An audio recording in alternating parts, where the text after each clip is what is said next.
Hi, my name is Liz Lowe, and I'm a procurement professional working for the province of BC.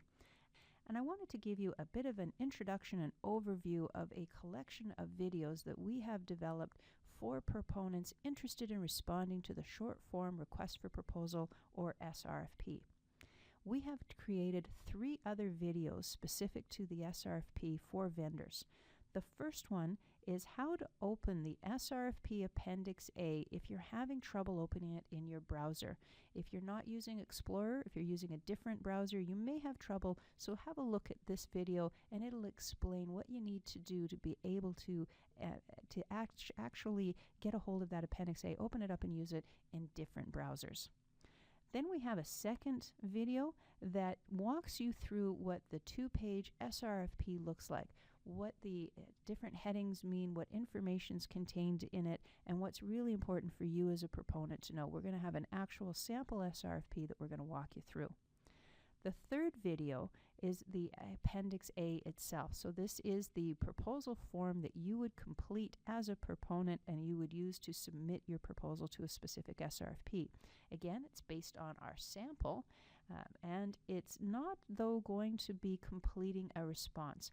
The video is going to be talking about what you need to know, what you should include in your responses, but it's not actually going to be showing you a completed proposal to a particular SRFP. The reason for that is each SRFP is very unique, and you want to make sure you're addressing the actual requirements stated in that SRFP rather than something you may have seen on a video, which may or may not be specific to the requirements of that SRFP. Now, there's a few functions with your SRFP SmartForm that I want to show you that would apply to you filling out your Appendix A. And we're going to start with this bar at the top, this purple bar that says Highlight Existing Fields.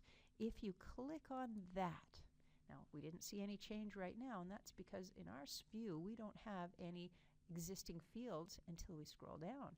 Now you're seeing a whole bunch of red highlights.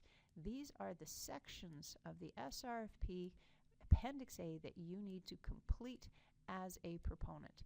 And it doesn't matter if you've actually typed something in here yet or not, it's always going to show up with these red highlights telling you that this is what you need to fill out.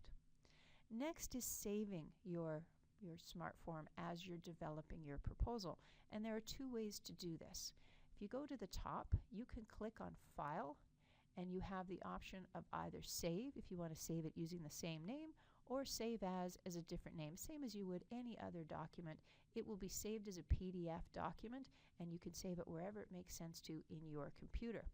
Your other option, if you want to save it using the existing name that you have, is, of course, the little icon at the top here. You can just click on that, and that'll save it as it currently is.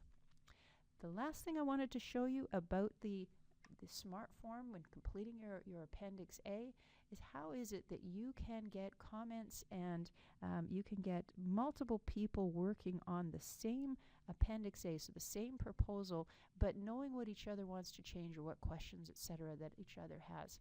Now keep in mind, as a SmartForm, this is not the same as a Word document. It doesn't have comments and it doesn't have track changes, that type of thing built into it in the same way. What you want to be doing is clicking on this box at the top that says Comment, and in this you are able to add comments, and it has functionalities on a number of people reviewing this document. And you will find training videos as part of this if you're not sure how to use any of these functionalities. It's actually built into Adobe for you. If you are looking for doing a lot of formatting within your proposal, your 2 choices here, you can either put them in hard copy, so you can put your numbers, not in hard copy, but do them as manually. So you can put your numbers in, your bullets in manually. That's one option available to you. If that's not giving you the look you want, you can certainly create your sections in Word, and when you have them looking the way you like, copy and paste them into the SmartForm, and then they will copy the way it looks in Word. Entirely up to you if you'd like to do that. We're not necessarily looking at how pretty your proposal might look. We're looking at what the content is.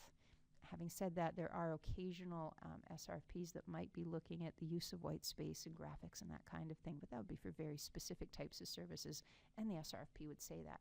For the standard SRFP, we're looking at what's the content in your appendix.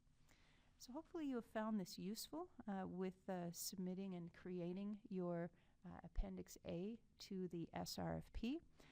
Keep in mind that the government contact person is there for any questions that you may have, and there's also a proponent's guide that you might want to look at that has this information and hints and tips that may be helpful for you in putting your Appendix A together. Best of luck to all of you.